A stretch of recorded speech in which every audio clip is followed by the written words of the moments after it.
Good evening. We want to welcome you to a tribute to our veterans this evening. This is our 5th annual tribute to veterans. And as you know, it's an evening with the Moonlight Serenade Orchestra, and certainly with our co-sponsors, ROTC, and we're just delighted that they could be with us this evening. I will start now by asking you to please stand if you're able to, and the presentation of the colors and the Pledge of Allegiance by the American Legion, Dorsey Liberty Post number 14.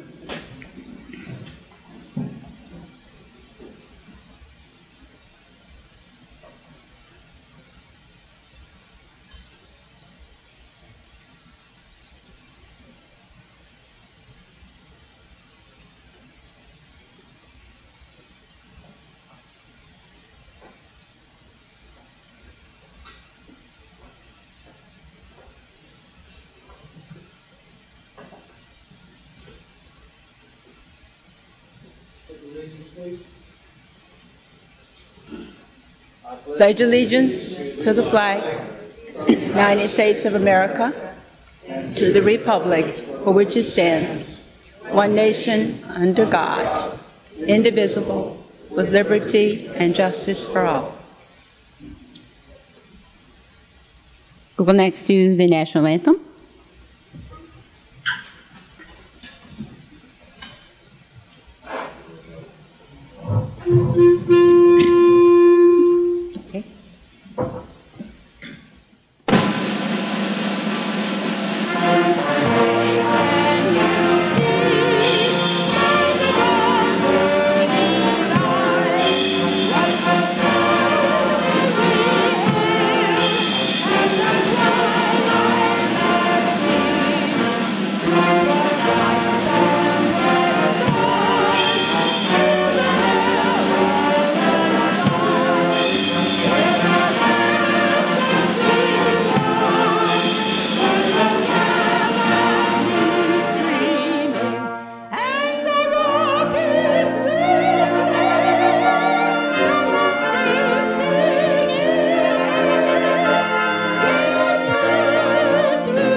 If you could remain standing, ladies and gentlemen, we'd like to have a moment of silence for all those veterans that passed before us.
Thank you. Please be seated. Thank you. And when I opened the program, I should have told you I was Barbara Ballard. Since for this evening we are taping for the very first time so that our cadets, as well as the Dole Institute of Politics, will have this in our memoirs. I will then, at this time, it is my pleasure to introduce Bill LACY, Director of the Dole Institute of Politics, to you, to give you an official greeting. Bill LACY.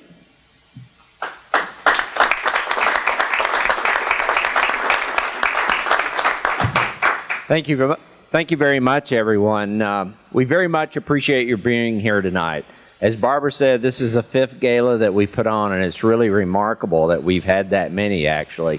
And before I go any further, I want to make sure that everybody knows there's one person who makes this so successful and makes it work, and that's Barbara. So give Barbara a good hand.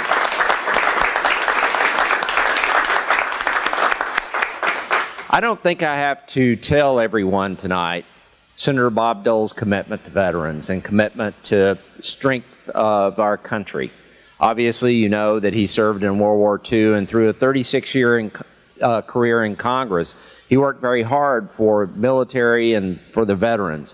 But what you may not know is everything that he's done after his career, after he left the United States Senate.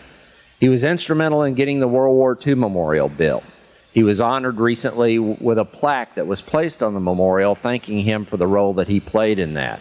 He received the Thayer Award from West Point, the highest honor that West Point bestows. He visited Normandy with the President. His Dole Leadership Prize has been given to the Women's Air Force Service pilots, and just this year to the Wounded Warrior Project. And this is just astounding to me, but at the age of 89, on Saturdays, when Senator Dole is up to it, he goes down to the World War II Memorial to welcome honor flights coming in from all around the country. He's really an extraordinary individual, and this place embodies his commitment to honor those who serve in the military, to honor and support our veterans, and that's really what this gala is designed to do.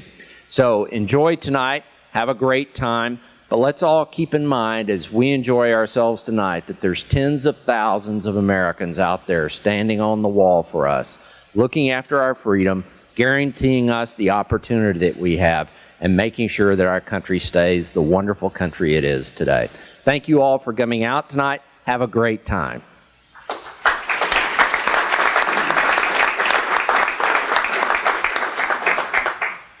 Thank you very much, Bill. You know, he said I'm the one who does all the work, but I will have to say, it is our staff and everybody else who pulls together and make this possible. But it's also Bill LACY who gives me the money. So I always think that becomes important because it is built into our budget. This is something we really wanted to do in order to honor the veterans and their families for the sacrifices they have made. And of course, with my husband having been a colonel in the Army, my father a master sergeant, if you're a daughter of a master sergeant, you do as you're told. And so I would say to you, that's my legacy. I would now like to ask our ROTC cadets one at a time to come out, and then we will have the whole group. And certainly we could not do this as successfully as we do it year after year without our ROTC cadets. So I would like to ask Cadet Sarah MEYER for Army ROTC to come forward to give her salute to your veterans.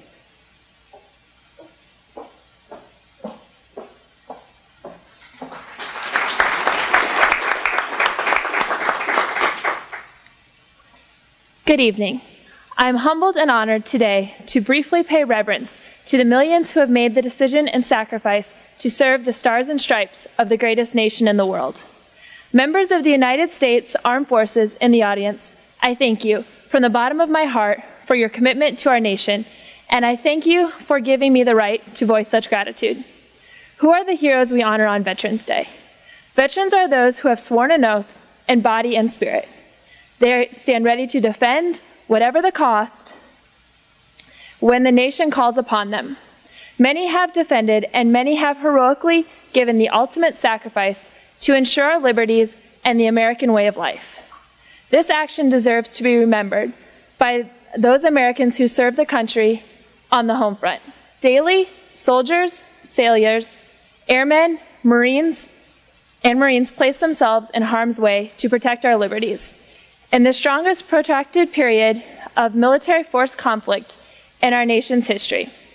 In the past 20 years, those brave men and women have served in over 200 countries, from Albania to Yemen to Afghanistan and Libya. Those heroes leave their loved ones behind while they boldly risk their lives, day in, day out, in service to our nation. We currently celebrate the 3 million men and women who fought in Vietnam, as this marks the 50th anniversary of their involvement there. Veterans are also affected by asymmetric warfare, those who have been engaged by other combatants whose aim is to weaken America's sentiment. We must not forget to honor the thousands who have gave their lives in the largest act of terror our nation has ever experienced domestically, on that solemn day, September 11th, 2001. In the global war on terror, over 6,000 service members have given the ultimate sacrifice. The veterans and their family members need our support. Events like this honor veterans' dedication and sacrifice. I challenge you not only to think of those brave men and women today, but instead every day. When you wake up and take for granted your loved ones, your children, and your life, consider those who will no longer experience the same events we are allowed to enjoy. Consider the veterans that have served along them. These veterans are all heroes. Veterans are the bravest and most deserving of the United States of America's respect. Veterans are the ones who build our nation in the Revolutionary War. Veterans' efforts sustain our way of life, and veterans continue to fight for our liberties. Please take a moment of silence with me to honor our heroic service members, the veterans of the United States of America. Thank you.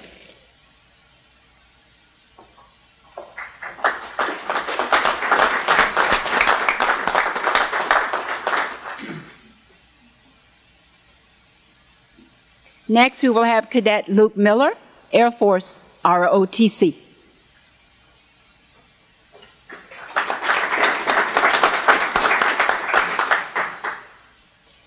Good evening. I would like to start by saying that I am honored to be a part of this event and would like to thank all of those in attendance. As I sat with some of you before this event, I was filled with a sense of pride that I have been honored to live in a country whose finest members have decided to serve. Every year, the United States sets apart one day, on the anniversary of one of their finest hours, to honor the men and women who have sacrificed so much. But this day is not merely a day for the citizens of the United States to thank their veterans.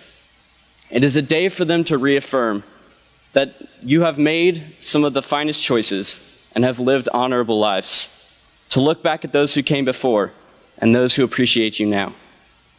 You have given up so much for what seems like so little, because what you have received in return cannot be measured in words. For at the end of their life, a person might look back and ask themselves, did I make a difference? You veterans have an unequivocal answer to this question.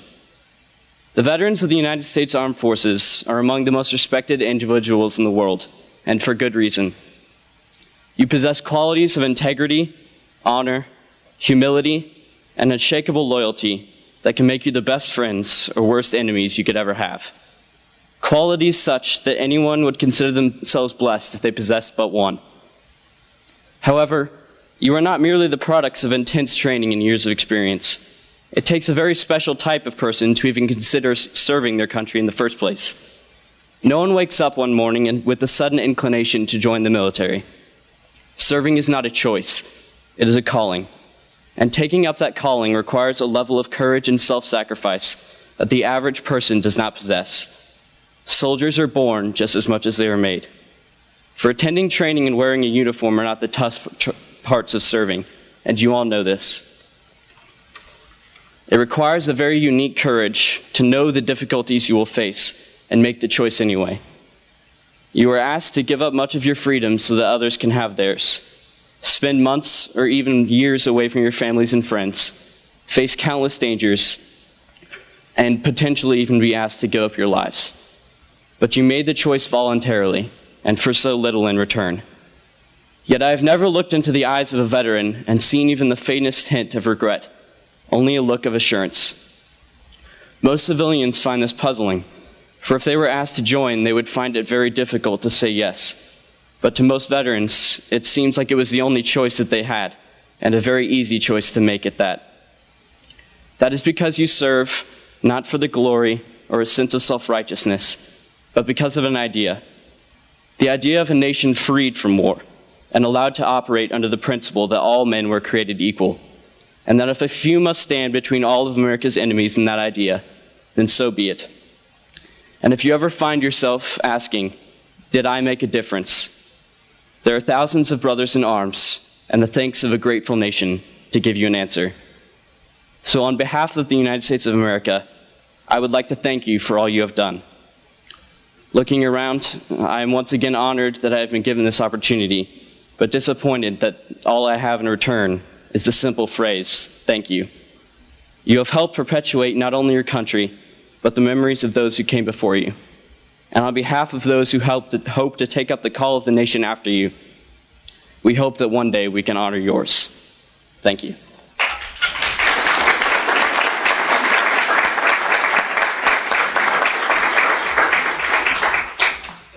And our third speaker, Midshipman Nathan Slaughter, Navy, ROTC.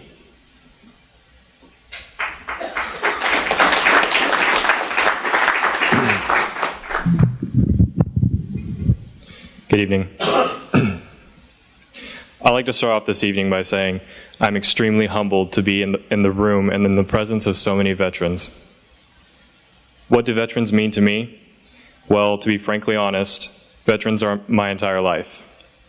I'm a product of veterans. My dad was a retired senior chief, having served 23 years in the Navy, and my family has a track record of service extending back to World War I, having both paternal and maternal relatives serve in every major event.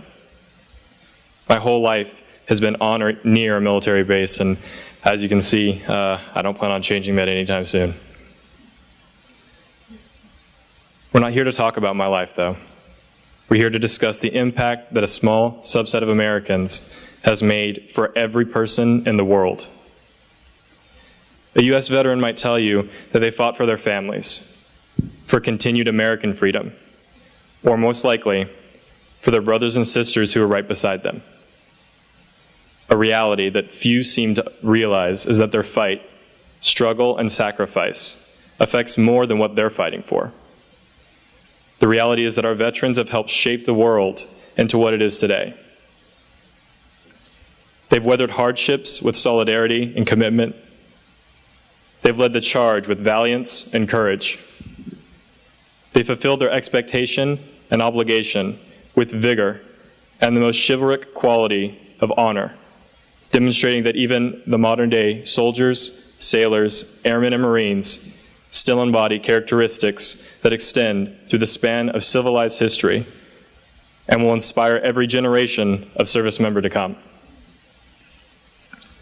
Their efforts, your efforts, although unnamed and unrecorded, will never be forgotten, for it is your work that has defined and given meaning to what it is to be a United States soldier, sailor, airman, and Marine. It is your foundation and example that has inspired me and my generation to answer the call of our nation and of the free world. Stand down, shipmate. You've proudly served and fulfilled your duty. We stand here to relieve you, adapting to this ever-changing world while staying true to the well-worn path of traits that you have left before us. Words will never do justice for how much we appreciate your service and how much we thank you. Thank you.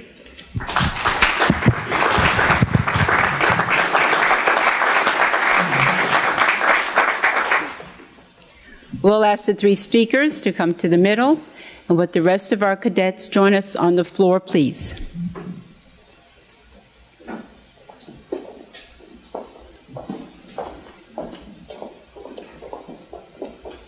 For our Army ROTC, we have Cadet Nathan Coleman, Cadet Joe Klosky, Cadet Sarah Meyer, Cadet John Sear, Cadet Matthew Visser, and Cadet Brady White. For Air Force ROTC, Cadet Zachary Early, Cadet Kevin Jackson, Cadet Conrad Marin, Cadet Julian McCafferty, Cadet Luke Miller, Cadet Teddy Otipa, Cadet James Sellers, Cadet Emily Thompson, Cadet John Toner, and Cadet Seth Wilson. For Naval ROTC, OC Reston as Bishop, OC Luke Ezel, Midshipman Corey Bredesen, Midshipman Perry Darby, Midshipman Nathan Slaughter, Midshipman Sean Smith. For our Army ROTC, it's headed by Lieutenant Colonel Storm Reynolds, and this evening he's being represented by Master Sergeant Brown and his wife. For Air Force ROTC, it's headed by Lieutenant Colonel Montague Samuel. And for Naval ROTC, it's Captain David Schweitzer.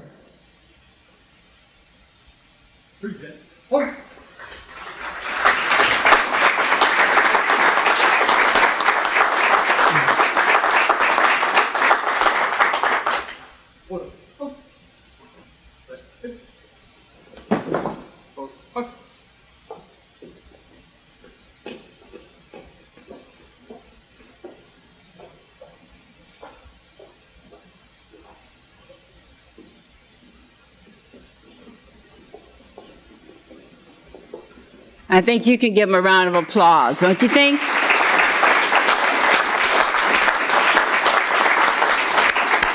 As you can see, this year we've had an even larger number.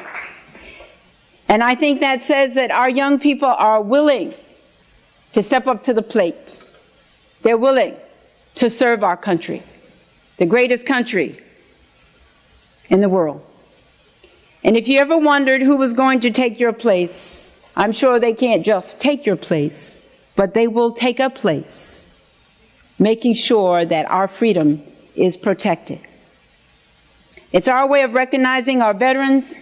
It's our way of saying thank you for your sacrifices.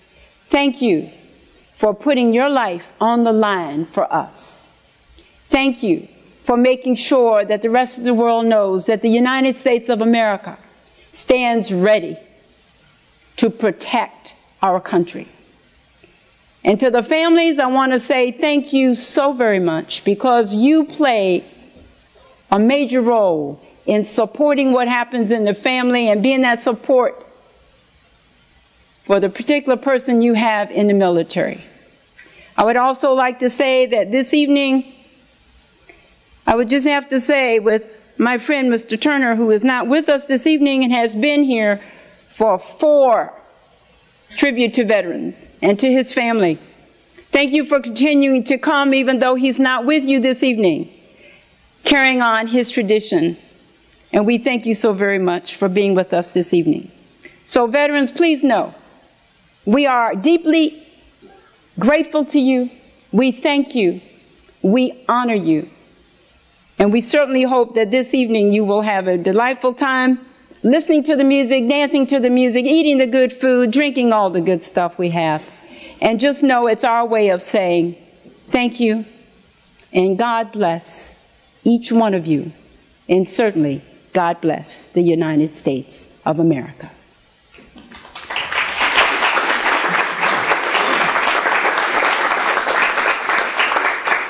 Retire the colors.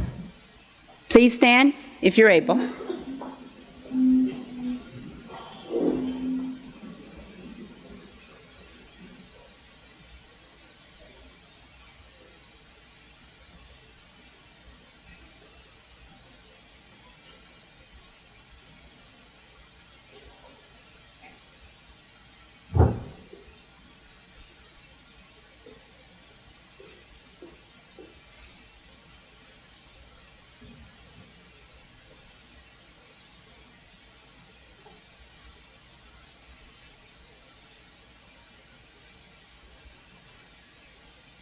And our thank you to the American Legion. Again, thank you so very much. And this evening we turn over to the Moonlight Serenade Orchestra.